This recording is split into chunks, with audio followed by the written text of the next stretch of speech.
Hello. Hello, hello. All right. Are you ready? Cześć. I'm Are you ready. What's ready? going on? How are you? I'm good. I'm good. So, hello everybody, and welcome to first and hopefully one of many live shows with me and Maciej Lampe. And why do we do it? The first question, the main question, why do we do it? We wanted to use Maciej's recognition and Maciej's credibility and his network of connections to talk hoops, talk live, talk many different interesting topics. And our very first guest is one and only Marcin Gortat. We're gonna hook him up soon, but let's give some voice to Maciek. Yeah, man. The idea came about a couple of months ago of doing podcasts and speaking about different issues in sports. I think it's a good way for us athletes to connect with each other and also use this platform in order to talk about a lot of things. I've been playing professionally for 21 years now, and just want to share my experiences and talk about different issues that are going on in the game in different countries. Hopefully, uh, this will help others in a positive way just by listening. So with me and Marcin, coming from the same city in Poland. We've known each other from a very young age. I think it was a great idea to kick it off with him. Also, we would like to say we talked about which language we were going to do this podcast in, and we decided to go with English. So if anybody gets annoyed that we're not speaking Polish, hey, that's on you guys. I think keeping it in English is the best form for most of the viewers to understand us. It's the kind of the language of basketball, and that's what we're sticking with. So I want to do this with you. I mean, we're gonna do this together. We want to do it with people like with Marcin now. Then I want to do Trebański, which is another Polish basketball player that's played in the NBA, like many people know. I'm playing in Limoges in France now, and I'm very happy that I'm here and had an opportunity to meet Frederick Weiss the other day. For those who don't know who that is, that's the guy Vince Carter dunked over. And he has a very interesting story in his life. So that's another guy that I would like to have on the podcast to talk hoops with and just talk life with. So that's where we're going with this, and hopefully people will like it. Yeah. Hopefully Marcin will contact us soon, and we can start. Yeah, so we're just waiting for Marcin to hook him up, and then we can start tackling our topics for today. Yeah. But And waiting for Marcin. How are you, Maciej? I'm good. You went through COVID. How are you now? Yeah. Went through COVID in Poland. That was tough. I'm not gonna lie. Had a fever the first couple of days, and then just was feeling weak. But 10 days, 11 days passed, came out of it.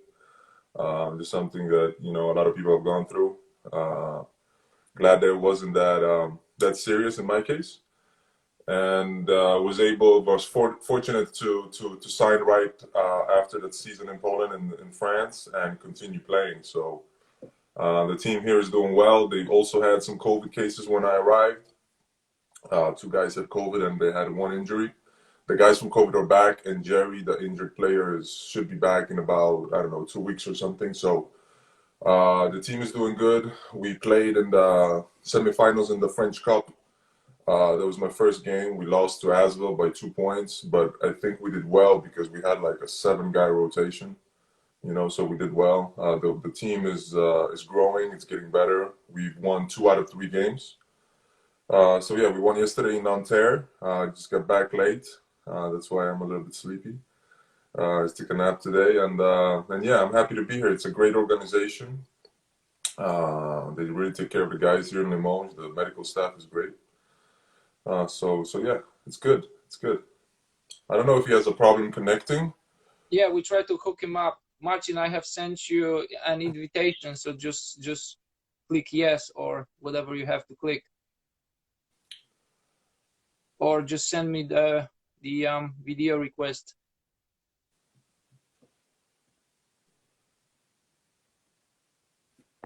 I'm typing your, yeah, there it is.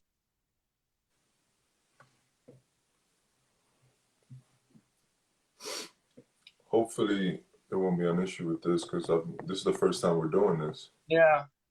All right.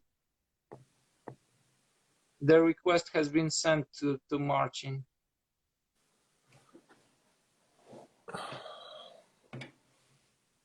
It's not easy on the internet. Have you ever done this with more than 2 people? Yes, I've done it, but not that. He'll figure it out. Right that high, so you know. He'll figure it out. Yeah. How was your stay in Poland for the first time in your life? Any observations? Yeah, man. I mean, there's a lot. There's a lot of things that are going on in Poland. I mean, it wasn't a great experience just because of the team. You know, we didn't do well, so that wasn't something that I'm, you know, very proud of in that sense. But I think it was good for me to come back because I feel like Polish basketball could be a lot better, you know. And I feel like there's a lot of people that are involved that don't really know how to build a future for Polish basketball. That's how I feel. As far as King Wielki, Morskie, you know, I enjoyed the time and the people that I worked with. Just, you know, we didn't play well. We didn't really connect as a team. You know, you can blame the time and the people, whatever. There he is. All right, there he is. Just, you know, Jesus Christ, guys. Hello, Polish Hammer. We're too old for this. Yeah, I see you now. Man, I've been watching Speedway, so sorry, but sorry for being late. All right, that's okay. That's okay. I keep talking, Maciej. Keep talking about. We're gonna continue that subject you just mentioned. So keep talking. Yeah, please. I mean, it was definitely an experience that I would cherish and remember for the rest of my life. You know, but I mean, we didn't play well, so that's something that is not easy for me to accept. You know, I mean, expectations were high and we didn't deliver. People are blaming a lot of the coronavirus situation and all of that, but honestly, there was just a lot of things that were going on in a team like that that's used to losing that they have to change. And it's not easy always to come in and have to be, you know, the voice of, hey, you're not supposed to do this. You're supposed to do this like this. So I was in a bit of an awkward position where I wasn't used to certain things that were going on, but at the same time, I didn't really know how to maybe deal with it at some points in the locker room because it's just like, you know, things that, you know, when you play on a certain level, you have certain standards. The lower the level gets, those standards disappear. You know, and the details. And you're pissed. At that point, you're getting pissed because, you know, you've been playing at certain level. You've seen certain organization in your, you know, throughout your career, and at some point, you know, you go into the team where you see just completely disorganized team or organization, and all of a sudden you're getting nervous, you're getting pissed, you know, and most of the time you're showing that, you know, your body language can show this, and because of the body language and because of certain comments, people think you are, you know, you are the bad guy because negative, right? Yeah, right, because yeah. you're negative, you bad guy. And you know, that's a good point because that's something that I've had to deal with a lot in my career. You know, when I came out, I was very young, right? I got drafted by the age of 18, and before that, I signed with Real Madrid at the age of 15. So I was able to see firsthand how a good organization, a good team functions. You know, so a lot of times, for example, when I was going to the Polish national team when I was younger, I mean, it was just, in Polish, it's bałagan, you know, it was just. We call this mass. It let's was, speak you know, our mind. Let's it was speak a our mess. mind.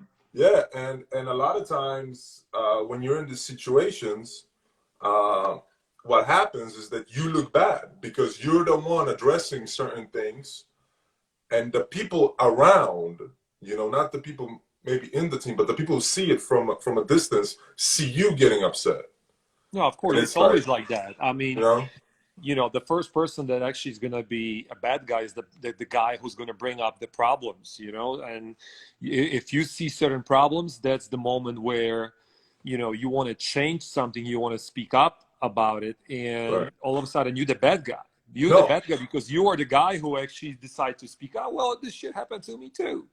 and and I and just, it's and with Poland and specifically, it's a very strange type of mentality, because when you talk to guys, like for example, I'll call Marcin, right, and I'll tell him, hey, this shit happened. I mean, I can't believe this shit happened. How can they do this? And they'll be like, you're right. Yes, you're completely right. They'll we, give you like, but then when it comes to changing something, nobody's with it you. ain't gonna happen. It ain't gonna happen. Nobody's really, they're like, oh, he's not from here, he's not used to it. Yeah, there's always an excuse. I don't know. I feel like with the experience in Poland, I would say there's a lot of things we can change. Most of the time when we're speaking about changing things in Poland, and especially specifically about basketball or the system in Poland, or the way certain things are being handled or organized, most of the time we're speaking about money. But there are things that we can change in Poland, or we can change in our mentality just by doing things, yeah, doing things. I wasn't Or necessarily talking about money. I was just talking right, about that's what I'm saying. always. Right. Sometimes it's not even, all the changes we're speaking about, they don't need to happen, because of the money. They can change because you just change your mindset. I know a lot of kids around Poland that they keep telling me, oh, they want to be good, they want to play basketball at the highest level, but when it comes down to putting in work, you just don't have that. You don't have that. And then on top of that, if you want to, if even if you find a kid that wants to work hard, there's not actually too many places where he can work hard. So, things like Just to that. cut you off, Gorty, just to close this subject on Carol's question, I think for me it was good to see, because I'm Polish. When the Polish national team does well, I'm extremely happy, even if I'm on the team or if I'm not on the team. People think that, oh, he doesn't want to play because they won't pay him. That's bullshit. Uh, so being there and seeing how guys develop, and also traveling to Poland at a very young age, and me spending a lot of time in Poland playing basketball in cadets, in juniors, and all the way up to seniors, I've firsthand experienced Polish coaches. I firsthand experienced Polish basketball when it comes to how things work. And it saddens me that we have so much potential as a country, but we're not that good. We can say, oh, we finished 8th on this World Championships. Extremely happy, great. But are we 8th in the world? Come on now, we're not. We're far from 8th in the world. We have to really look at it and for what it is. I mean, in the qualification rounds, the best players couldn't come. People seem to magically forget about that. And for me, it's just like, I want to see Polish basketball players succeed. I want them to have, something to lean on and be, hey, I need to do this, or hey, I need to do this way. And I feel like even when I see like Kolenda, or young Polish basketballs coming into the squad to a team, I feel like they don't really know who to lean on, because everything is so like up in the air. They don't really know how to, and then they're stuck in their own in their own way. Okay, it's gonna kind of be your own way for your career, but it would be better if there were some pillars in place for them, where, hey, you can work here. This is going to be a good choice for you. And I feel like a lot of them have a problem with that. But for me and for Gortat, coming out when we were cadets and juniors, after junior, if you're a good junior in Poland and you're a good Polish junior, where can you play? Where can you play? You're 15 years old. You're good. You're not a star, okay? You're not a star, but you're good. And what happens to these guys? They disappear. They completely disappear. They have nowhere to go, because what? Nobody's going to take them to play in the first division because we signed 6 or 7 Americans for, you know, 3,000 a month to come and dribble and play shitty basketball instead of teaching our young athletes, our young prospects, how to play the game. And it's just like, guys, you guys want results in the future? Invest in your own, you know? But yeah. All right, guys, I got the question. I wanted to warm you up, but you guys are already boiling, so let's just cool down. Anything, I wanted to ask the question you both wanted me to ask. There is this media created and fans created beef between you guys, and rumors that you hate each other. When Marcin was drafted in the NBA, he said, quote unquote, I have to clean the mess and rebuild the reputation for Polish basketball players that because Lampe destroyed it, and then unfamous 2013 Eurobasket, and there were rumors that you guys are not able to coexist together on one team. So there's a chance to clear. He already knows I'm prettier. I'm a more handsome person. He already knows that. He already knows that. He already knows I'm more handsome. So we already cleared that. No, Maciej, you want to go first, or you want me to go first? I mean, I can go first. I mean, for me, for people don't understand that me and Gortat known each other from when we were cadets. Right. You know, Gortat was the guy that couldn't make the national team. He was an athletic, tall kid who loved the game, because you can see that. I could see that. He wanted to be on the team, but he just wasn't skilled enough, you know? So we've known each other for a long time. And then you have to understand what Marcin went through to get to where he was. And then when we met, for example, in the Eurobasket. Now, going back to what you said about Marcin saying that he had to clear up the reputation of Polish guys in the NBA. That get back to me from a friend of mine, Malesa, called me up and said, hey, Marcin talking shit about you. And I was just like, Males, I understand him completely. I understand him completely. I'm not mad at him.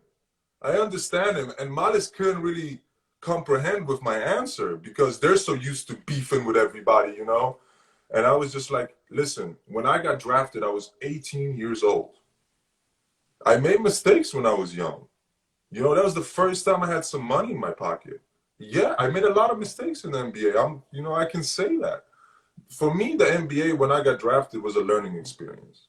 I went there when I was 18. I got out of there when I was 21. I played for 4 teams. I didn't play a lot, but I learned, you know? And yeah, I can completely understand Marcin's comment about clearing up the reputation, because I had a bad reputation. That's why. I mean, it's well, fine. The funny thing is the biggest thing was that not only we both 7 feet, both our mothers play volleyball, and we are both from Łódź.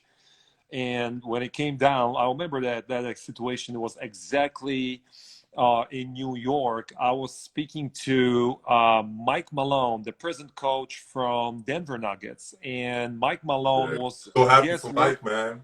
He was working with you somewhere. I don't remember much. He was somewhere with you. He was with the Knicks. Oh, he was with the Knicks. Okay, he was with the Knicks back then. And I remember I was speaking to him. He asked me a question, where are you from? I said, from Poland. He said, from Łódź? I was like, yeah. So you're Maciej? I was like, no, I'm Marcin. I said, well, Maciej. I'm like, no, I'm fucking Marcin. Like, dude, what the fuck?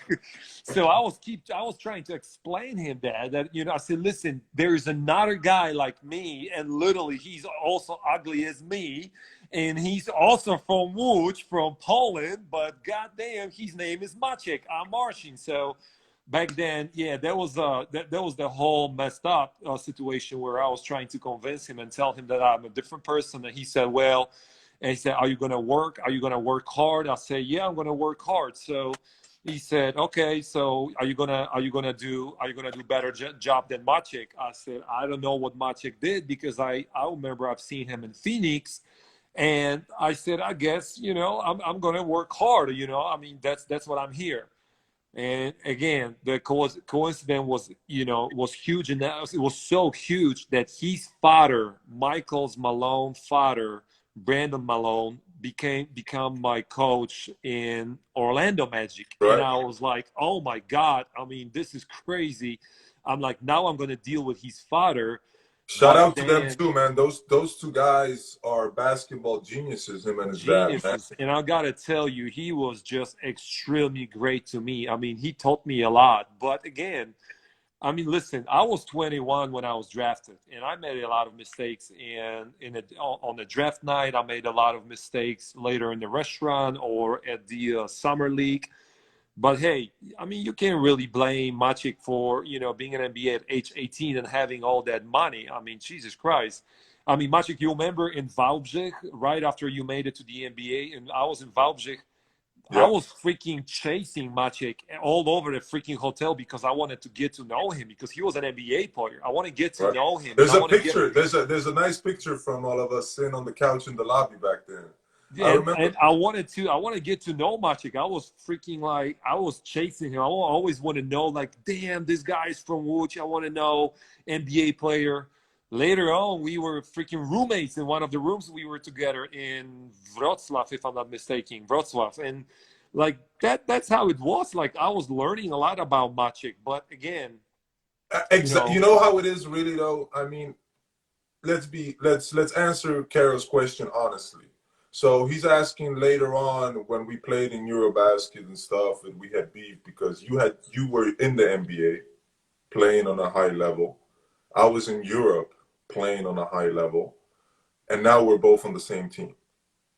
Okay. First of all, of course, there's always competition between me and him. That's just who we are. We compete Right. on an everyday basis. But then after that, there's nobody to kind of make it the environment that it should be. To be honest with you, a lot of times when me and him were on the national team, I felt like all of the responsibility is on us. was on us. Was on us. And there was nobody Always. to say, hey, this is a team game. These guys, they can play. But we all have to play. We have to find a way to play together. And the crazy thing was back then, I remember when People expect people, first of all, people don't know basketball. A lot of people in Poland don't know basketball at all. And they're in positions where they have a voice about it, which is even more strange to me. But then it was like, all right, these guys can play, right? And the expectations for Eurobasket was like medal. We're getting a medal. I remember we had our first meeting as a group, and the coach came in. And he's like, "We're gonna be the best defensive team in the tournament." And I looked around. I was like, "I hope so. Dirk I hope so, Bowerman, but I back don't then, know how Dirk many Bowerman. great defenders we have, And it was also like this bawagan, man. It was always like this. And we got to shout out to Mike Taylor because that's something that I think we're going to talk later about. But we have to give him props. No matter how we feel about certain situations with him, we have to give him props for basically cleaning up a lot of the mess.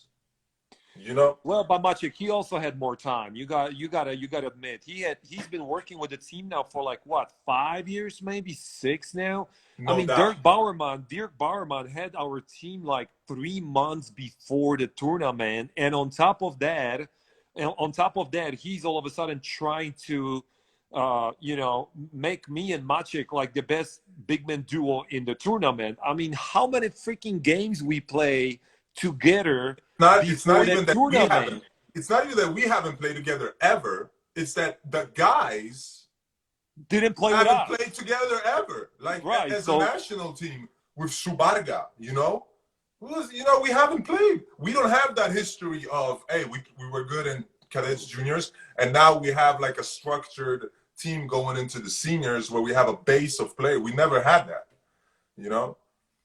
So that's what I'm saying. Mike had a better. We can give props to Mike, but he had way more time. He's working with the national team for way longer. Honestly, my opinion. The timing.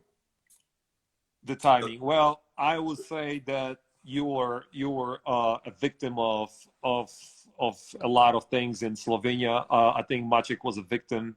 I mean, the fault. It's always leaders' fault. if the team is not making any success, and if, you know, worst case scenario, I mean, we came up I want very to get into bad. this. I want to get into this of So what the fault was all the fault is always falling on the leaders. And, you know, at the end of the day, I think it was a learning experience for me personally. You know, I think as a leader of that team back then, I didn't do a great job. This is one. Two, I miss. I wish I could speak to coach before the tournament about a couple things, and we could figure out a couple things before the tournament. But unfortunately, I didn't do it. You know, now obviously, a couple years later, sitting here and on the freaking couch, I can only say what bad things we did. And like I said, I don't think, you know, I don't think there was a beef like that between us. there wasn't. Me and Maciej. I don't think. Yeah, I don't think we had a beef like that. No, we were arguing about things, but when we go on the court, fuck, we play. We were I playing. remember when, even before that, when we had that Russian coach from Belarus. What's his name? Grishchuk. Yeah, exactly. No, yeah, you're laughing, but listen to this, man. Like, Man, this guy. I man. played in Russia. This guy, man. But listen, I played in Russia, and so I know how it could have been on the national team in a certain way, just from the mentality of the people, you know, and stuff. And then Gortat coming in from the United States, and him having to deal with that was difficult for him. I mean, I remember in practice when you got mad. Remember when you got mad in practice? And people were like, "Oh, what's wrong with Marcin?" Oh, and I was like, "Hey, guys, you got to understand how diverse basketball is. You don't play the same way in Russia as you do in Spain, as you do in the United States. It's different. It's very different, you know." And so I understood Marcin's frustration at that point, but nobody else does that. I mean, nobody else sees it. That's we why, always. like, we always gonna take the, like I said, we always gonna be the people that's gonna, you know, we always gonna be blamed for things, and I understand that, and that's how it's supposed to be, and that's how it's gonna be for the next probably 100 years. You know, you winning champions. You know, I'll give example of Dirk. You know, Dirk was a, you know, incredible basketball player. how difficult was Dirk on the national team? Yeah, but Dirk also at the same time had, I mean, the level. But he wanted to win. He wanted to win, but they had you know, I mean, Half of that team was playing in a EuroLeague. You know, I heard Dirk was getting mad on the guys for not passing the ball in his shooting cylinder in practice. Right. He would get pissed, that. you know. So that's how much he wanted it to win.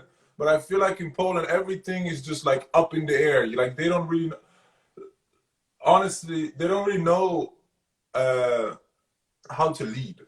To be honest with you. Well, we should do that, and we fail. Honestly, let's put Yeah. it this way too. I mean, we not. I mean, maybe not all the way in 100%, but I feel like, you know, we failed. You know, at some point we did fail. Unfortunately, we have to say it loud too. We can't be people blaming. Now we can't be sitting here and blaming people around. You know, I think I personally will say that I failed, and Well, you know.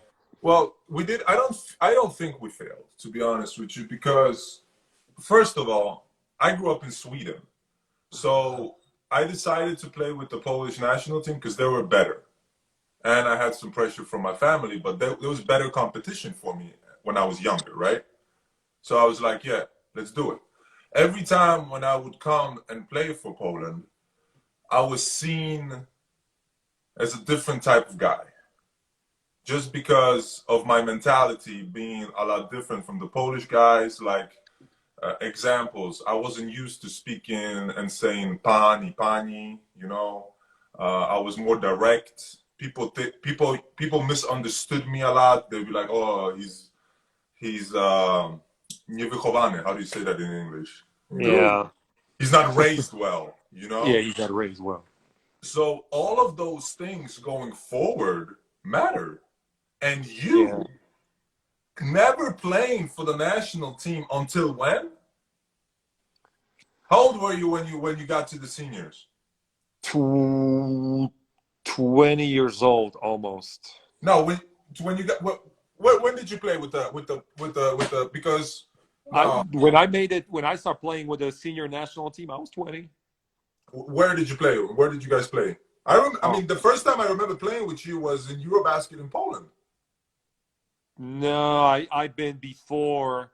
I think there was a year, 1 year, maybe 2 years where you were. We were missing, like when you were there, I wasn't there, and then flip the situation. It was like that. The first time we played together was, I think, the Eurobasket in Poland. Right, but that's what I'm getting at. Like me not being there and not being in the country for a long period of time, so coming in and you joining late, and all of a sudden these are the pillars. These are the saviors of the team. It's kind of absurd, to be honest with you. Well, but listen, that's how it was, man. And like I said, at this point, I'm glad that I've seen things. I've been playing with great leaders like Steve Nash, Grant Hill, and a couple other guys around the NBA, and I had a chance to see great leaders, at their best. And I just got to admit that, I, as a leader at the national team, I think we could do. I think I could do a little better job. I'm not going to blame You myself can for always everything. do a better job, but you have to look at your past, Gortat. You have to look at your basketball history and who you are as a Yeah, basketball that's player. what Going I from know. Germany, going to Orlando to be backup for Dwight, to later getting your chance with the Wizards. You have to look at all that, and that's something that we should have to look at. But people should be in place in the sport that notice. They should notice this. You can't Well, really, hey, oh yeah, these guys are gonna save the Eurobasket. We're gonna get a medal. What? I mean, what are you talking about? What are you talking about? specific, We should be happy if we especially would. that I mean, first of all, we especially should that we take are it day too by big. day. Especially that we are too big. Then I definitely cannot dribble. I mean, at least you can, but you can't handle the ball as a point guard. So, it's a different story when you got two guards from NBA. It's a different story, but when you got two bigs.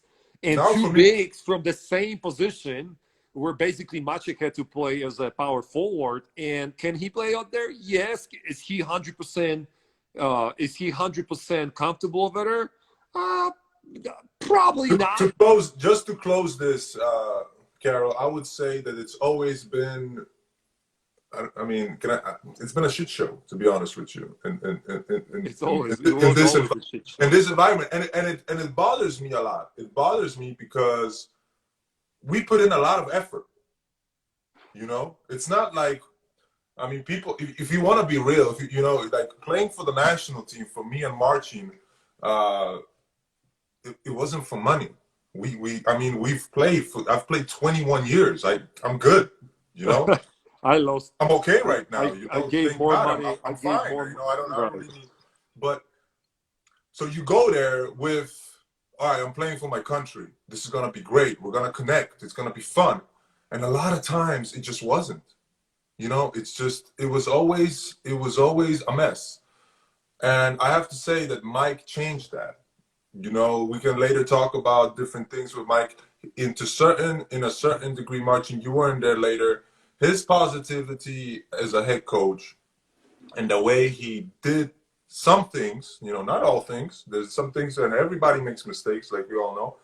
He did a very good job. And then when I told you about the timing, when you said that he worked the national team for a longer time than all the other coaches, also the timing of the qualifications and the EuroLeague Right. thing, where all of a sudden now we're in the World Championships. Now we have the easiest. I mean, the group in the World Championships, when the lottery came out, I was like, yo, we go into the quarterfinals maybe, Right. So and now let's go to Eurobasket and let's see. So if we are eighth team in the world, then we should be like what, a fifth, sixth team in Europe at least. Listen, for me, I just hope that I don't want to take. I just want credit. I just want a better situation for the next generation. I just want a better situation for those guys. Those guys that are coming up, the Colendas, the guy who plays for Bydgoszcz, the tall guy. There's talent. Jeremy Sohan, yeah. There's talent. Is there coaching? Is there coaching in Poland? don't get me wrong, and I've said this in an interview, a lot of guys are going from players to coaches because the league is on a weak level, on a low level, you know. So they're like, hey, but they will be good. They will be good. It's up to them to continue to develop, and it's up to them if they only gonna sit in Poland. Listen, watch if you games. have a tremendous love for basketball, if this is everything you love and you're a player, and then you go into coaching and it works Right. out, great. Is this the way to go as an organization? No. Maciej, No way. Maciej. It's But not. Jason Kidd went directly from playing to coaching. Say what? I said Jason Kidd went directly from playing to coaching. Right. When you think about Jason Kidd, you think about the love this guy had for the game. This is all he's been doing his whole life. You know, there are examples where it works out, but as a league, and you have guys who are mediocre players who are now going immediately to coach. And for some aspects of that, I'm happy because, hey, you're able to get a job right afterwards. Great for you. But looking at it as overall, is it good for Polish basketball? It's not. It's not. It's just not. I don't believe it is. I think you need to, you know, really, there's a big difference between coaching and playing. And you have to take your time to study the game, to develop your staff, to know how to run an organization. Because when you're a coach in a Polish league, you run that squad. It's not like you have a lot of people around you. You have to be in control. You have to be on everything for that to work properly. Yes. You know, you can ask Sam Tabak about that, or it, you can ask that's Igor how the Milicic about top that. coaches. That's how the top coaches in Europe are dealing with teams. It's not just obviously you have a GM, you have a sport director in the team and stuff like that. But the true coach, like Ettore Messina, like the guy from Scarolio from Spain. I mean, this dude is controlling everything. Like they control. I know Sasha Obradovic is controlling everything. Well, I've been with him. That guy was controlling everything. Listen, I've had a lot of coaches in my career. A lot. You know, I've played for a lot of teams. And I can see when a guy knows what he's doing to a guy who's like, hey, let's see the results. You know? There's always different styles, but just going back to Polish basketball and seeing, I just saw that Papiolek is the new coach of Dąbrowa Górnicza. And when I saw that, I'm happy for him. Hey, great for him. That's like, is he was the director of the national team. Is he a coach? I didn't know he was a coach. I had no idea Papiolek was a coach. I mean, zero. Shot fired. No, it's not shot fired because no, I did this interview in Poland and I told him my point of view about this, and then I saw Marcin Stefanski. What's his name? Stefanski, right? The coach. Yeah, and he was like, I read your article, and he kind of shook his head, and I was like, bro, it's not at you. It's about the future. It's about the future, man. It's about the future for these kids to learn the basketball the right way. I've always said that in my career, the most important thing that I had for me was that I learned the basics from a good coach in Sweden. Like I learned how to dribble with two hands. I learned how to do a layup with two hands. I can shoot the hook shot with two hands. I learned the fundamentals of pivoting, triple threat, all of these things. If you don't put into a basketball player at an early age, he's going to develop a wrong game, a wrong way of playing the game. And that's what's going on in Poland, in my opinion. Well, I mean, there's a couple coaches that has an idea about basketball and about coaching, and they are fairly fresh young coaches, I would say. You got Frasunkiewicz, you got Witka, even Stefanski right now. I mean, I believe they can become a very good coach. I don't think none of them will ever leave Poland. Well, none of them. I mean, they don't have to leave Poland. Why not? Why not go? Because the question is, first of all, hold on, listen. First of all, the question is, if they want to leave Poland? That's the first question. Why wouldn't you want to leave and go on a higher level? It's like anything in your job. If you're working for a plumbing company And all of a sudden, because the top team in Poland is going to pay you good money, and you have 2 kids in school, and basically you have your entire family, and you don't want to move anywhere else because you've been playing professional basketball for 15 or 20 years. You've been moving around your ass with the family for 15, 20 years. And all of a sudden, when you're retiring, you're telling your wife, hey, now I'm retired, I'm going to sit in one place. Your wife is happy, your kids are happy, everybody goes to school, kids going to school. All of a sudden, you got to tell your wife, hey, guess what? We're going to Siberia in freaking Russia because I just got a gig over there. Like, it doesn't work like that, Maciej. You know, you got to understand, you got to that's a good point. You got to put yourself in their shoes, you know. Yeah. That's one. Yeah.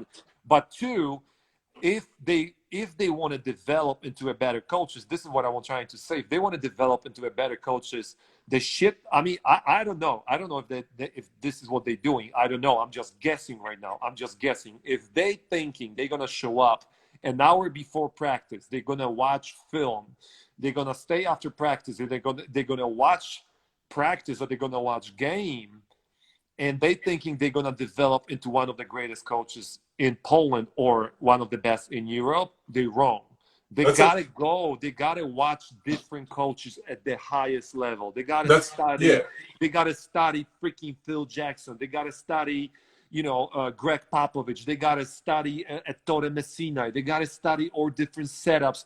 The system. Like there's a lot of work they gotta do. There's a lot of work they gotta do. Sometimes you gotta watch tape for 5 fucking hours just to learn one little fucking detail. But that detail is going to make your team or maybe 1 or 2, 3% better. And it's up to them if they want to sacrifice so much time. No, I completely understand what you're saying when you're saying put yourselves in their shoes, right?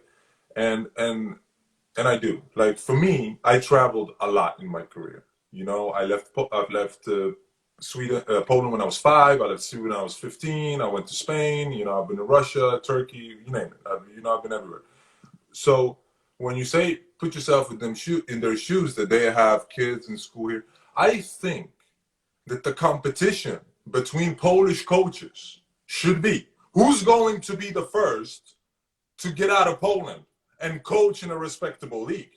That's how I would feel about it if I was a coach in Poland, because I'm a competitor.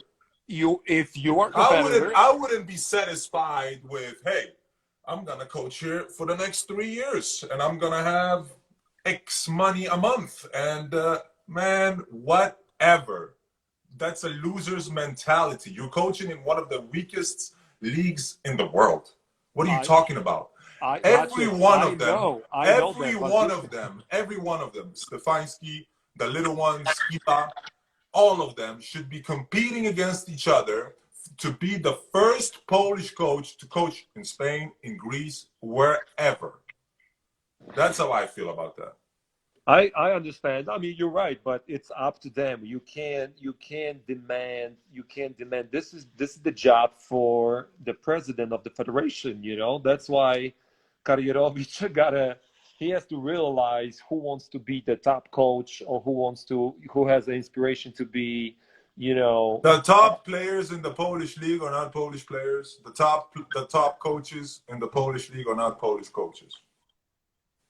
That's a problem. That's an insult to the Polish coaches. It is. That's but whose fault is this? What?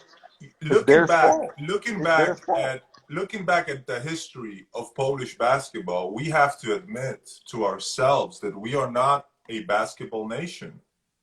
We can't pretend that we're great now.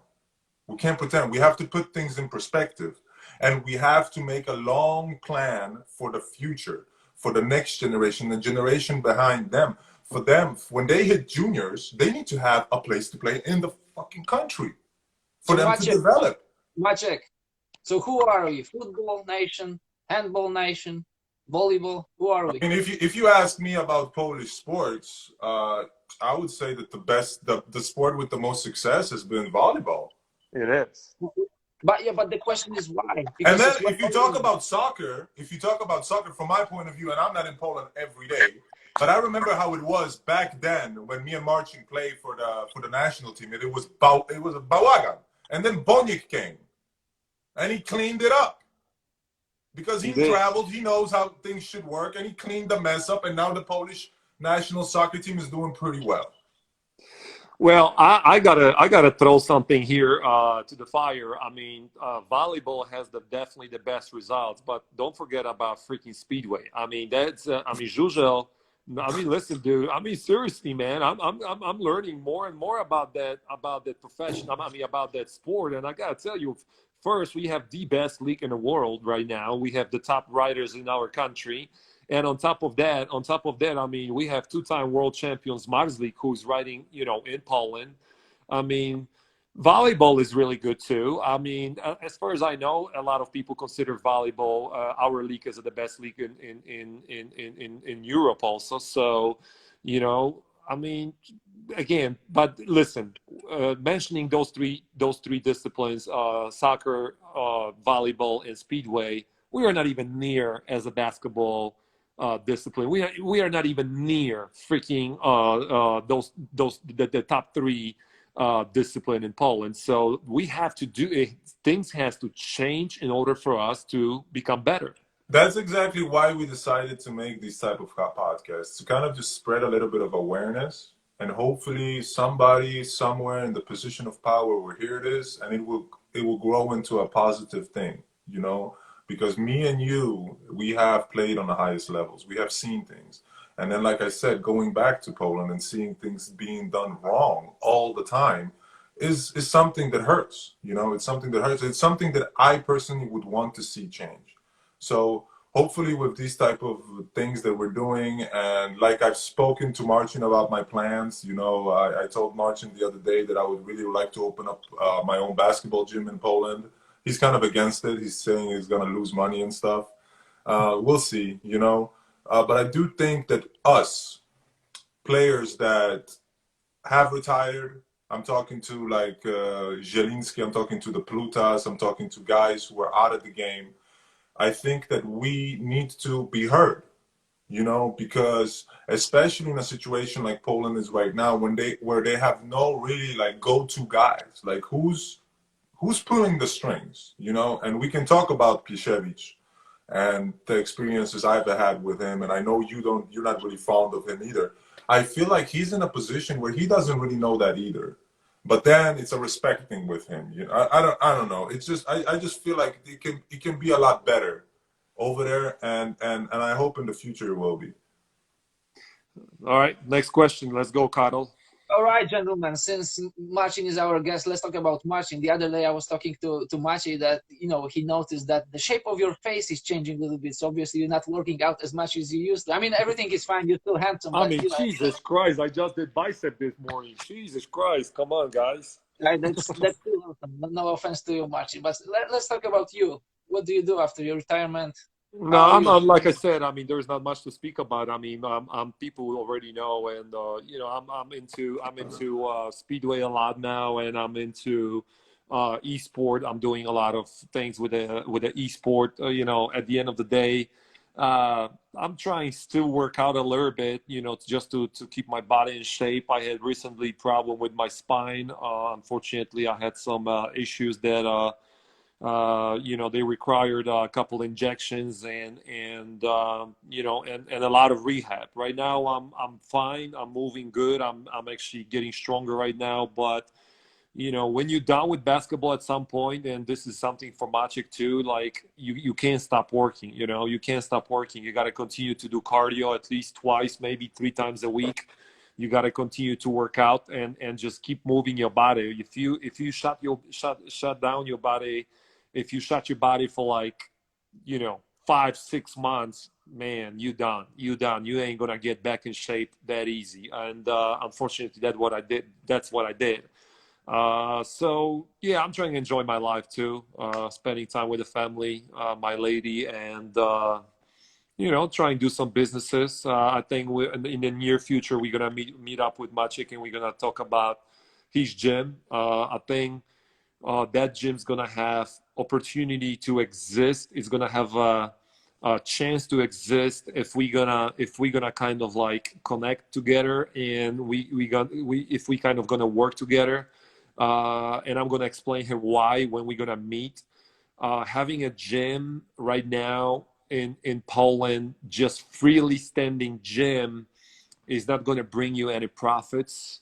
And unless you want to continue to put up millions into it, then yeah, you're doing some incredible charity work for all the youth players in Poland. But the best thing you can give, and this is something I'm going to obviously chase Maciej in the next couple months, the best thing you can do is just give your time to the kids. This is the best thing you can do.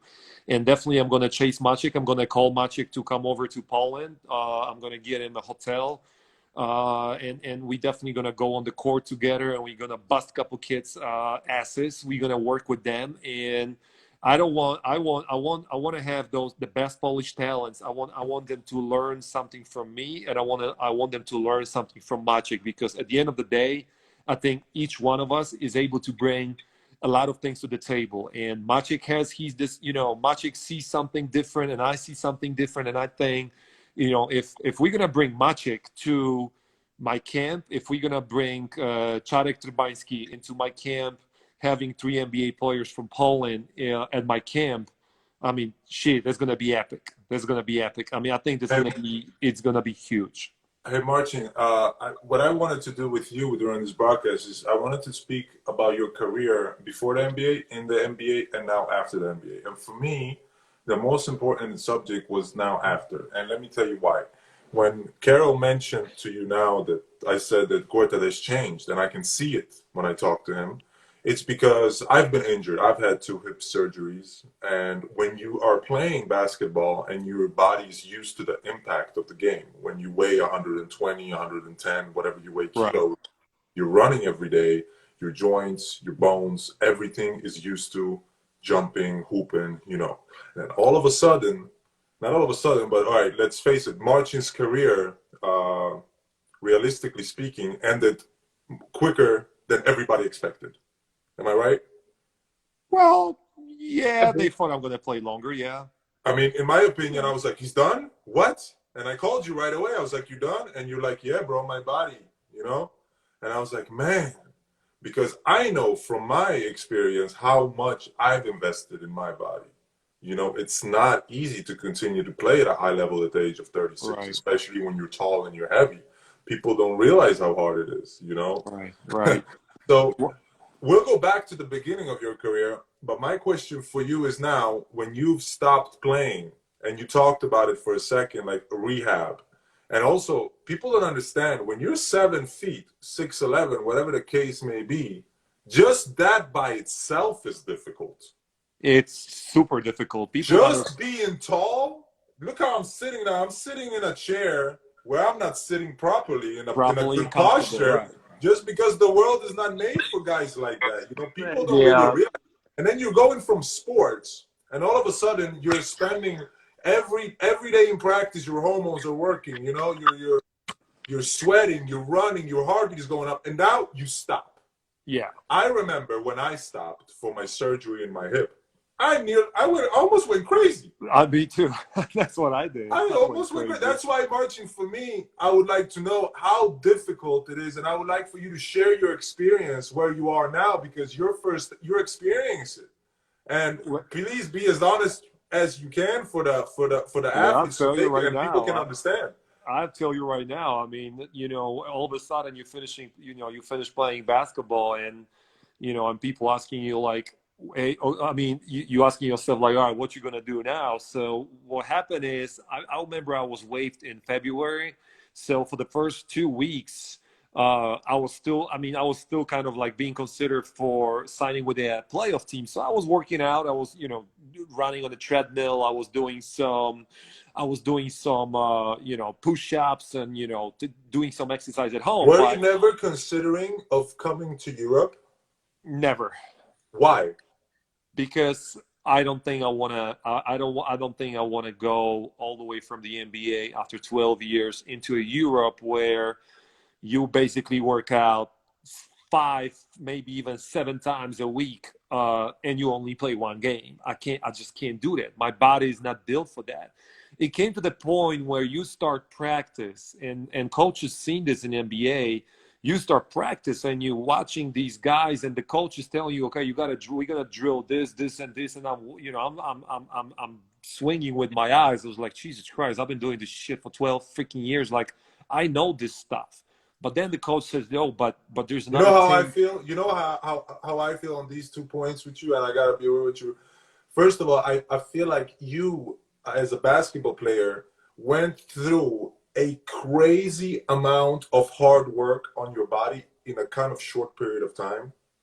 Which I had to. Okay, you had to, but that impact of you always being athletic, and then you didn't have the skills, so you went to Germany, you played there where you could jump and stuff, and then when you came to the NBA, I mean, I can only imagine you probably lifted like every day for I don't know how many days.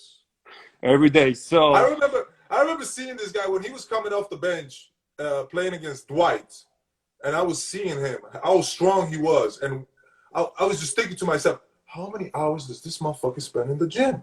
yeah, Like, this I've is been insane. pushing. I've been Like, pushing he a was lot the of most weights. athletic Polish big guy, white big guy that I've ever seen. Guys, I just want to mention we got 3 minutes left because there's a limit 1 hour broadcast on Instagram. Okay. So I'm gonna answer the question really quick. So I've been staying in shape. I've been staying in shape for a couple of weeks before I was considered to sign with one of the playoff team. But then when I end up not signing with the team, I decided that I'm going to go back to Poland. I went back from LA to Orlando, and then the whole COVID started. So I was kind of like, all right, I'm done. I'm not playing anymore. So I'm going to relax because, we got, April, by the time the new season starts, in September, I got 5 months. So I basically didn't do anything. Dude, in like 1 month, like 2 months maybe, all of a sudden I start getting belly. And I'm seeing like, where's my six pack? I'm like, where my muscle, I start feeling weaker. I start feeling weaker in my upper body. And then I realized like, okay, certain things around the house that I've been doing or like start causing me like low breath. I was like I'm start breathing. I'm like, what's going on with me? So I start understanding that I'm getting out of shape. And I decided that, hey, I want to go back in shape. I want to start getting ready for the new season. So when I started working out, all of a sudden I started having pain in my knee. I started having pain in my hips, in my back. I pull my hammy. Things start happening, and I'm asking myself, why is this thing happening to me? And the reason why is this thing happening to me, because when you're an NBA, before you get on the basketball court or before you are going to the weight room, you gotta lay down 15-20 minutes on the physio table, and they getting you ready, they preparing you to start the practice. So what they do is basically they stretch you, they do the deep muscle stimulation, and they doing a lot of different things to get you ready to start practice. And all of a sudden I realized that, okay, I just don't have that right now. I'm just coming straight from home. I just had a breakfast. I'm doing a little stretching before practice. Then all of a sudden I'm going into a basketball practice or game, and I'm having a pain. So that was a huge difference for me. That was something that really changed my mind. And then when I had the situation that I was being considered for Lakers gig between me and Dwight, and You didn't have your own people? You didn't hire your own people? I had my people, but they were not true professional physio. That's something that you should have done, Marcin. I know, but like I said, after 12 years, I didn't thought about having guys like that. You know what I'm saying? And all of a sudden, for me, I've had 2 hip surgeries. These hip surgeries are about 6 to 8 months each recovery time. right? I've had 2 of them, and then after that, in China, I ripped my hamstring. So I thought it was over, but I didn't want it to be over. So I invested a lot of money. I had my own physios. I found them with my agents and people in Barcelona. I had my own guys who I was working out with, just to try to get back on the court and give it another shot. Right. But that's something that I think that maybe you should have I Content. definitely should have, but I haven't. And the funny thing is that, you know, everything started changing, and I knew that it was over. And I remember those words. I was sitting with Jermaine O'Neal in Phoenix locker room, and Jermaine told me. I said to Jermaine, "Hey, how long are you gonna play basketball?" He said, "I don't know." I said, Jermaine, you're like, what, 35, 36, and you don't know how long you're going to play basketball? He said, I don't know. I'm going to quit what I'm going to know. And I said, why? He said, because if you're going to assume right now that you're going to play one more year and then you're done, then you automatically checked out. Exactly. So Exactly. I knew it. I knew it exactly that I was That's why I always say out. 2 more. I always say 2 more. They'll be like, Well, hey, how long you want to play? At least 2 more. I don't want to stop. well, okay, but my body told me something different. My mind told me something different. When you're in the weight room, and I was in the weight room, and I was already, when I was done with the Clippers, I went back to Poland, and I sit in my at my house, and you know, I'm thinking like, I'm gonna go get a lift. I'm going to the you know, facility, and I'm about to lift. You know, I'm about to do some bicep curls. So I'm grabbing those weights, and I don't know. I grabbed like, you know, 40 pounds, which is, you know, the easiest thing I always do. And I'm grabbing 40 pounds and I'm thinking like, fuck, man, those 40 pounds are heavy. And I I'm gotta be thinking real like, with you, man. I gotta be real. I feel like from what I said when I said that you put a lot of stress on your body in a short period of time there, when you were so athletic and you were so bulked up and you were playing the NBA game, which is an extremely physical game and stuff, that put a toll on your body for sure. it did. And that's why, For let me just say, from my experience though, I was never like the guy who's always lifting, who's always doing all these crazy things until now, until in the end of my career. My dad always told me, hey, it's not about how much you lift. It's not about the power. Don't max out. You know, you have to have balance. You have to have stability. You have to have a strong core. Your glutes have to be extremely strong to protect your hamstrings. When you're a basketball player, mostly you're using your quadriceps. How many yeah, basketball players, you know, have problems with their hamstrings because we don't work on them? you're right, You know, right. with injuries and with things that I've went through, I was able to pick it up and learn. You know, so hopefully that will be able to carry me over for the next couple of years. And yeah, people don't realize how hard it is, man. But you know, the moment for me was when I went to I went to lift, and like I said, I'm lifting 40s, and you know, all of a sudden I'm thinking like, damn, they heavy as freaking, you know, I'm like, why they so heavy? And then between the sets, I'm looking myself in the mirror, and I'm asking myself like, dude, why are you even lifting? And You know, I I asked was, I myself, was so sad when you decided to retire. it is because back in the day, I couldn't imagine practice or basketball game without lifting. Like I will go to the game, I will go to practice or game, and I'll be like, fuck it, I'm just Bro, gonna do 225. I'm gonna do set of 225 just like that for fun. practice is at 4 tomorrow. You know what time So I'm in the gym? You know what time I'm in the gym? two. 2:45. I gotta get tape, and then I gotta do an hour of activation, bro. Well, that's what I'm I'm doing now. telling you, that's every day. I know that's That's what I'm every doing day. now when I'm practicing with the kids. But again, so I'm sitting over there. I'm looking at the guy in the mirror, and I'm asking the guy in the mirror, like, dude, why are you even here? Can you imagine that? Can you even imagine that? I really wish you would have played longer, bro. I really wish that you didn't have that. I hope you don't take this the wrong way, but the crown of the NBA, you know, and you would have just had more love for the game, because I would have loved to see you continue to play Well, in Europe. the love for the game was there. It's just the body that, you know, I Well, hey, you can't got to be. work through it. You'd be amazed what your body is capable of. And many Yeah, but times I can't I've been in be. bed crying. I was like, it's over. It's I over. can't. I pulled I my just hamstring didn't. again. It's over. I know, but I just didn't. I couldn't put up. I just couldn't put up with the situation where I was starting the game. I played 15 minutes, and then I played I think you wanted to 6 minutes, enjoy and your then life. say again.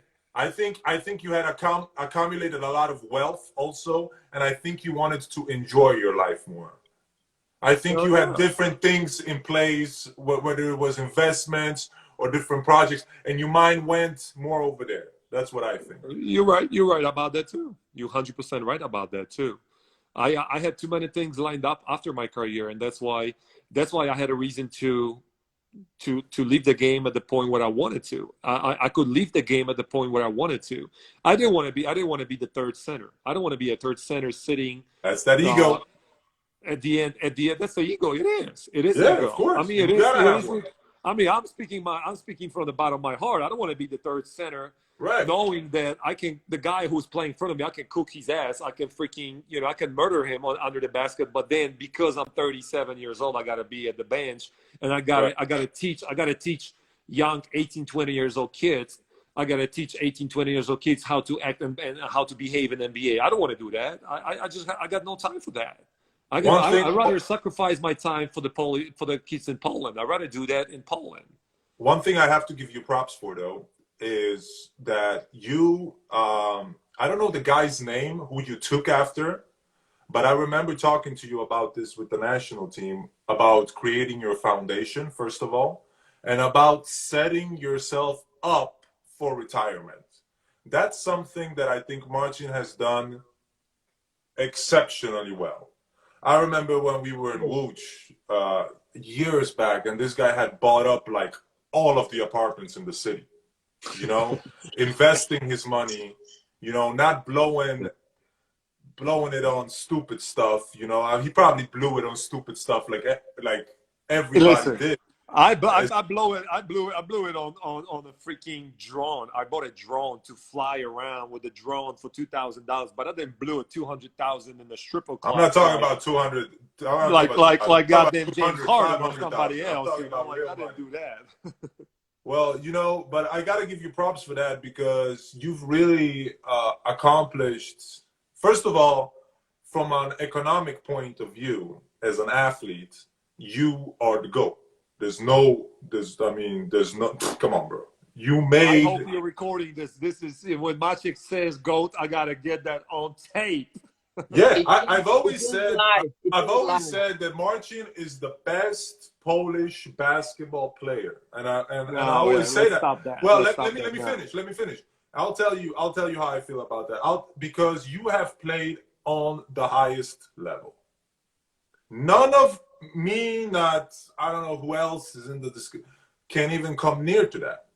And but you can say, well, he was athletic. Oh, he was this, and I'll be like, no, I know him when he was athletic, but you don't know the type of work that he put in.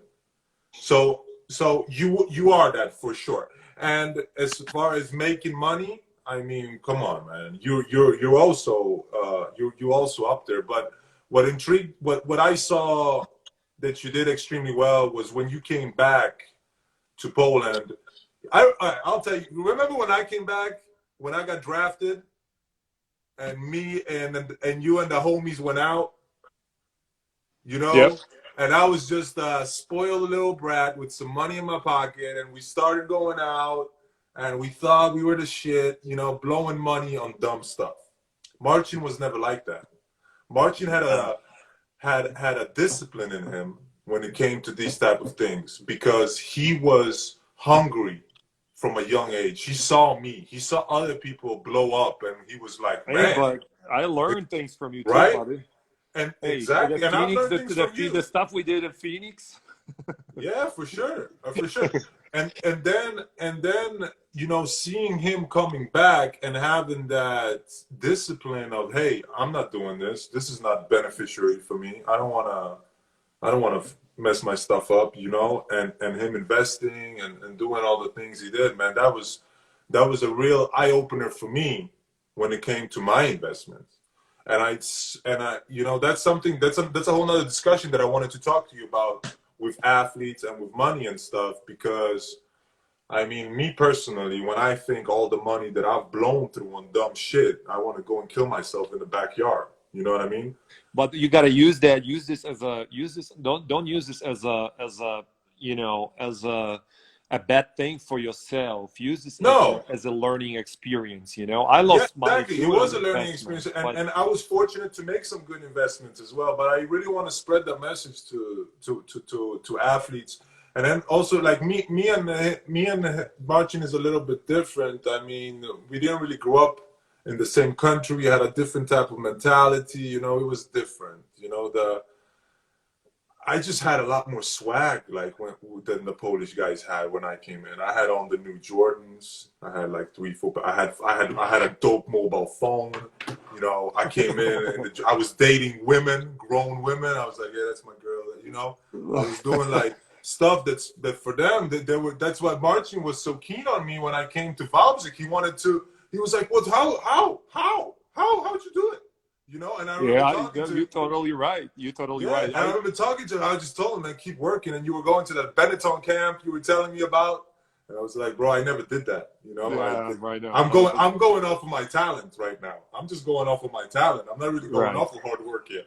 Yeah, I didn't have I didn't have something. I mean, you didn't have my work ethic, and I didn't have your talent. I didn't. You know, with the work ethic. For me, it was in different your periods. work ethic. Your work ethic came later. Your work well, ethic not came later, but it came in different periods of my career. Yes, it that's came what in I'm saying. different Right. periods. Like my career, like this is what I hate with a lot of situations, especially in European basketball, when coaches is like, he's a bad guy because he had an incident with somebody in the locker room. So, oh, he bad guy, and you'd be like, you understand that things happen during time.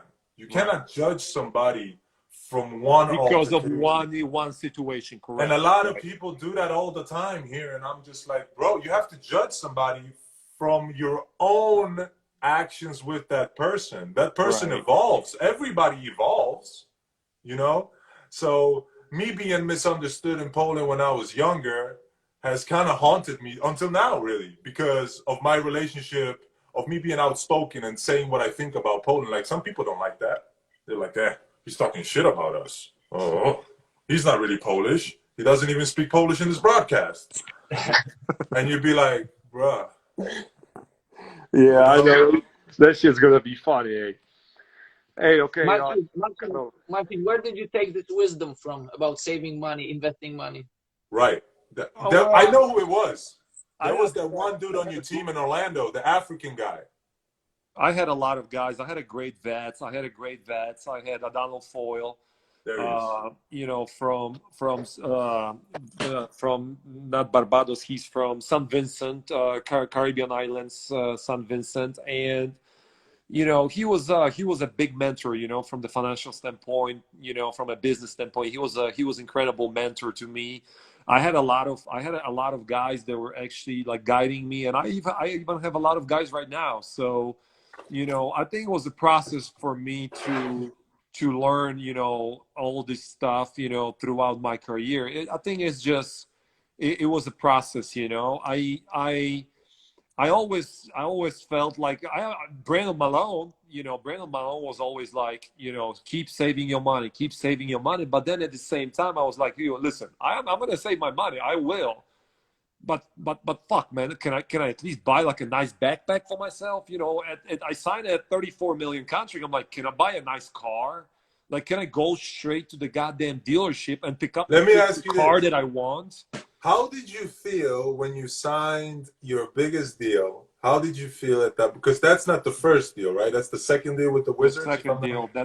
I signed. I signed 3 deals. So it was a rookie contract. Then was the mid-level exception, 34 millions, and there was the big deal, 60 millions. Honestly, the 34 million had a bigger impact on me than the 60 million. Because I already knew what money was. Like, the biggest impact was when I had the rookie contract, and I was making every 2 weeks I was making like $10,000-$12,000, and all of a sudden you gotta pay $2,500. You gotta pay $2,500 for the Beamer because I bought a Beamer. Then you gotta pay $2,600 for renting apartment, and all of a sudden from 12,000 you got only like 7,000 left. You know, you're gonna spend probably 2,000-3,000 for food. Okay, you're saving $4,000, and then you're going, you know, all of a sudden you're going to shopping mall, you're going to Louis Vuitton or Gucci, and you're trying to buy something. How did you feel when you signed the $34 million contract? I'm getting to that point. So all of a sudden you go into the Gucci store and you're thinking, okay, I just saved $4,000, and you're looking at this backpack. This backpack costs $3,000. I'm thinking like, fuck, I ain't gonna buy a backpack for $3,000. I ain't that stupid. I'm gonna save that money. And all of a sudden Maciej was buying this one.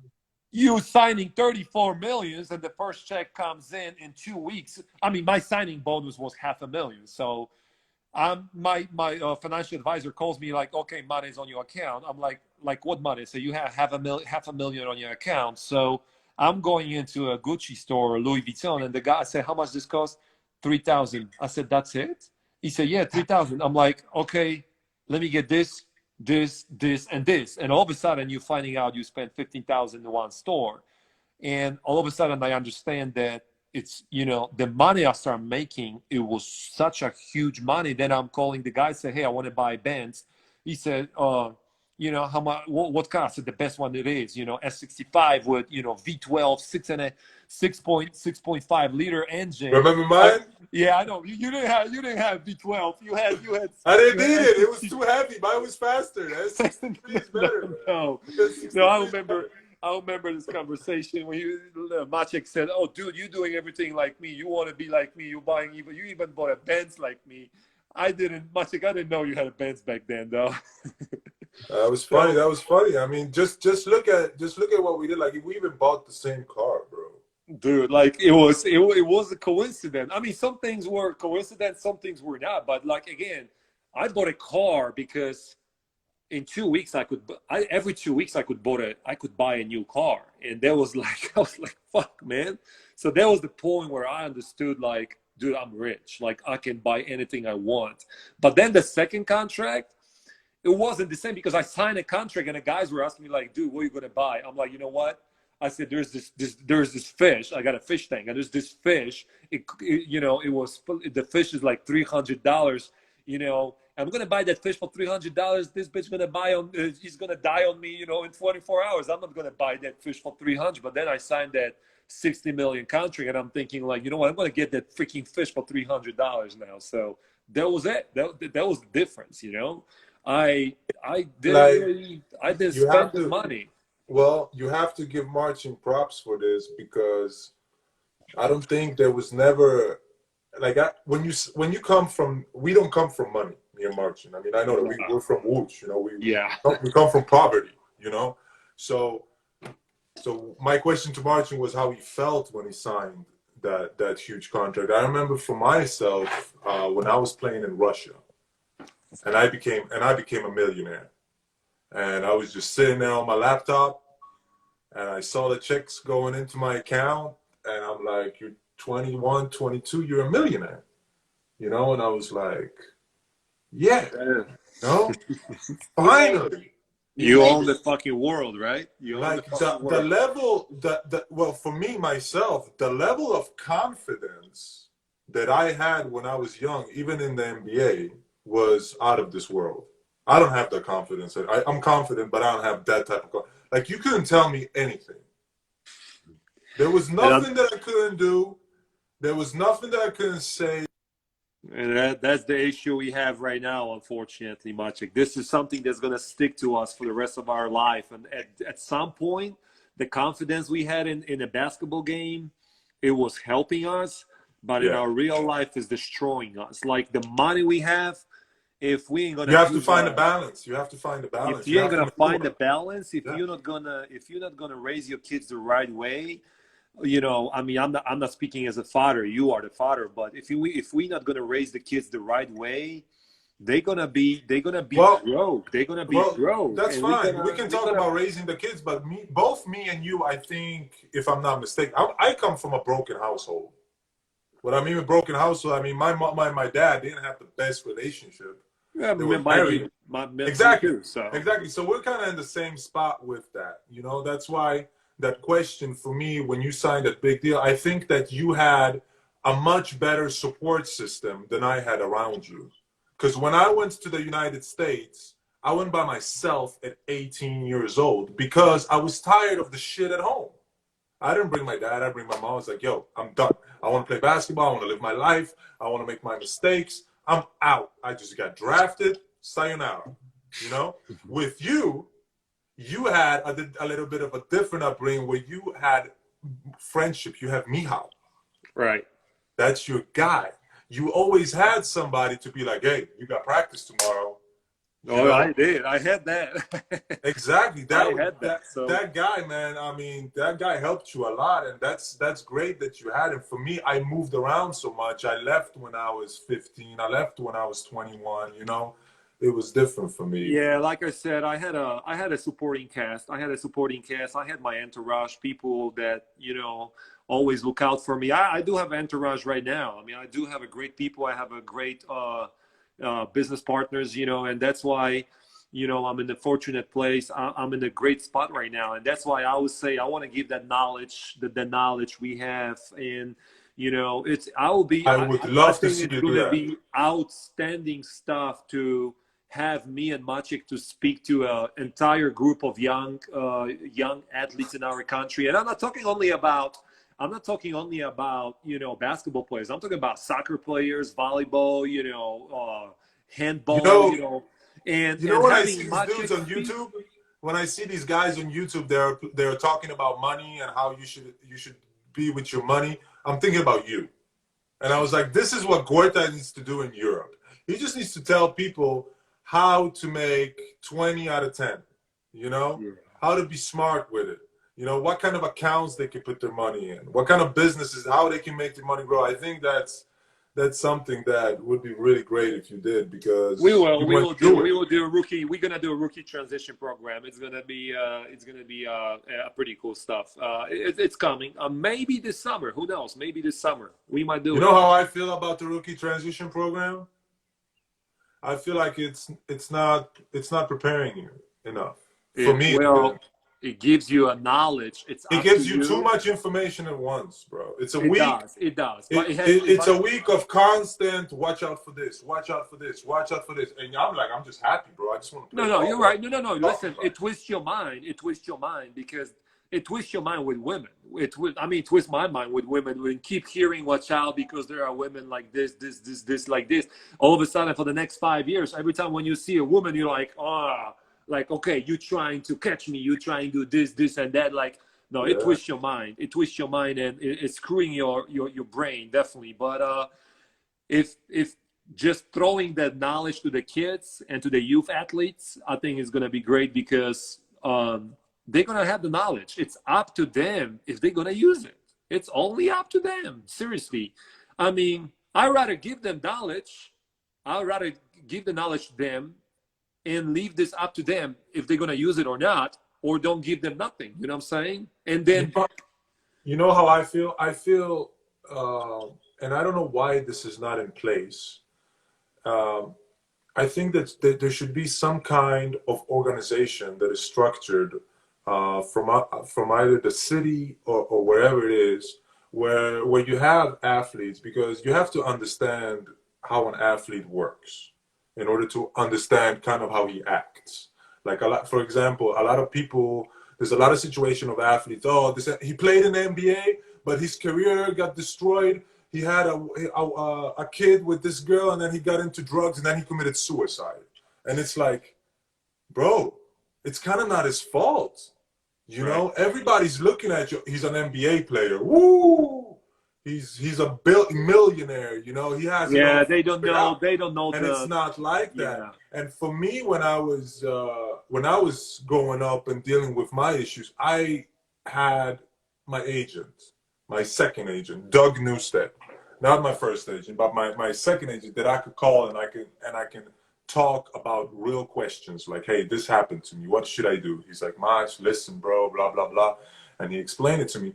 And I feel like there's the rookie transition program in the NBA, but there should be an association of people that help you go through your stuff, because a lot of times, not all the time, but a lot of times the guys who play sports, especially a sport like basketball, decided to go for a sport and not to go to school. Right. Not saying that they're stupid. Don't get me wrong. I'm not saying that, but I'm saying that they chose a different path. So they're automatically not part of the society, really. You know what I mean? They're on their own. They're on their own in their own world, and people have a difficult time of understanding that. And a lot of times it's like portrayed in a negative way, like, don't mess with him. He's a dumb athlete. Don't talk to him. Well, I would say this is another subject, Maciej. Let's keep the agent subject for the next podcast, because I changed 3 agents, and I can tell you I can write a book, probably better book about the agents than about my NBA career. By the way, Doug Newstead, I was dealing with him a couple of years ago, and I was dealing with him 5 days ago, because Doug Newstead is representing Danny Avidia, the Israeli kid from Washington, and Danny is actually living in my house in Washington. So we were talking to Doug a couple days ago also. But when I picked my agent, Guy Zucker, yeah, I was picking between 2 agents. It was Guy Zucker and Doug Newstead. So I picked Guy Zucker, and it was many years ago. Doug, and he did a great job. He did a great job for you. I remember seeing him in Poland. He came all the way to Germany to meet me and speak to me. So I would say they both pretty good. But the agent I had right now, Todd Raffamar. I just feel like there needs to be a support system in place for athletes, because well, listen, NBA has that. They do? NBA has that, but unfortunately, obviously, it's only NBA for 450 players. But there has to be something in Europe, and I truly believe that, you know, the federation, the union, players union we just created back in Poland will be kind of like that too. We just need time. Let's don't scratch that. You know, let's don't scratch that program. You know, let's don't trash that program yet. Give some time. We are existing literally at 1 year right now. So I think for that to happen in Europe is a long shot. Can you go to the details of this transition program, because you have different experience, and you know, obviously I read about it a lot. I heard about it a lot. Can you go into the details of the transition program? Yeah. Well, like I said, we're gonna try to create a program. Hopefully this summer we'll see. No, but Marcin, I'm talking about specifically NBA transition program. Right. You guys went through. Well, I don't, Maciej, you been at one? Yeah, you didn't go? Yeah, I went. They lucky. I mean, it's a thing that the NBA puts forward as a guideline to help you as a young athlete, which is great. Don't get me wrong, it's great. It's a week-long thing that is mandatory to attend. The only player in history of the NBA who didn't attend this, if I'm not wrong, is Allen Iverson, who kept getting fined every year for not attending the program. So what they do is you come into a resort or a big hotel where you stay, and you have meetings with other players. Now, for example, the meeting that I remember most was me, a guy from Europe, and there was a bunch of guys from the hood. You know, it was like 4 or 5 of us in the meeting, and the question was, what will you do if somebody comes into your house and tries to rob you? So I went first, and I was like, hey, I'll just probably tell them to take whatever they want and don't hurt me, and, you know, just call the police when they leave. And all these American guys were like, what? Fuck that. You know, I'll take my gun out. I'll do this, I'll do that. And I was just like, yo, this is crazy. Like, what are they talking about? But that's the thing that, you know, you learn with time. America, Europe, it's 2 different words, different mentalities. Poland, Sweden is different mentalities. People have different ways of going about things. And that's actually the first time how I realized how easy it is to get a gun in the United States. I mean, put me anywhere in the United States and you can get a gun. And for me, that's one of the 3 biggest problems in the States, in my opinion, is gun control, education, and insurance. But going back to the rookie transition program, so that was one class, you know, then there's another class of this one referee came in and prepared you of how to drive a car. And he comes in, he's like, most of you guys are probably going to turn up the stereo, sit like this, you know, you're going to get pulled over, there's going to be a problem, you know. So they kind of try to prepare you for different scenarios. They educating you about different things like gambling, you know, steroids, drugs, alcohol, creating your own brand, creating your own business, you know, the right proper speaking with the media, you know, the just basically about everything, culture, education. Like Honestly, if you are ready for it, I wasn't ready for it. It was a lot of information at once for me. But if you're ready for it, and you as a player take advantage of everything that the NBA gives you, you're set for life. Right. Basically, that gives you, you know, there's a lot of information. Some of them are boring. Some of them are boring, but some of them are very, very good. And you know, you better pay attention during the rookie transition program, because you can learn a lot. And yeah. Specifically you can have a for lot the of help. international, specifically for the international players, I think this rookie transition program is really good, because you can learn a lot. And you know, not everybody's paying attention to that. You know, not everybody's paying attention to that. But again, I'm trying to do stuff like that this year in Poland. Like I said, if the restriction, you know, if we ain't gonna have more restrictions, then we're gonna do it in Warsaw this year. And like I said, Maciej got to be there to speak to the kids and to the youth players, and it's gonna be great. I think touching on these subjects in Poland, like Marcin is doing, is great, because he's making people see of how it actually could be or should be in a professional environment, you know. Right.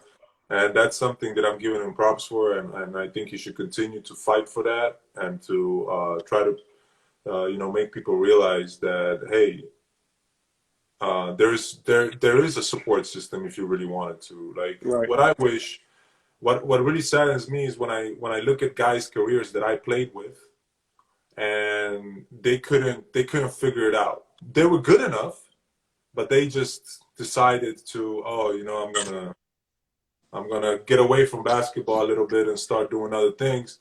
And I feel like if me and other athletes share their experiences on this point, on these subjects, that will definitely help other people to understand and look back at, hey, that's something that I don't really want to get into, you know, I want to take this route.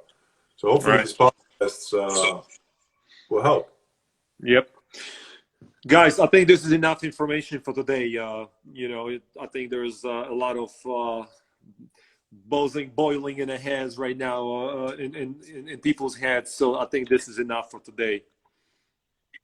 Carl, arrange another one. Arrange another one in 2-3 weeks. And arrange another one in 2-3 weeks.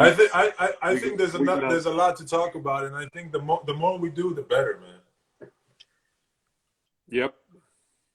Marcin, thanks a lot for your time. We know that you're a busy guy, so we really appreciate you, and have a good day. I gotta take Papi for a walk, because he's gonna piss in a second, so I gotta take him for a walk. All right, and hopefully see you in the future, or see you on Twitter. Right. There you go. All right, Maciej, I call you later. I will talk to you later. Peace. Ciao. Bye. So Maciej, the first episode is in the books, and Maciej is gone, so I'm gone too. Thank you so much for attention, and see you next time.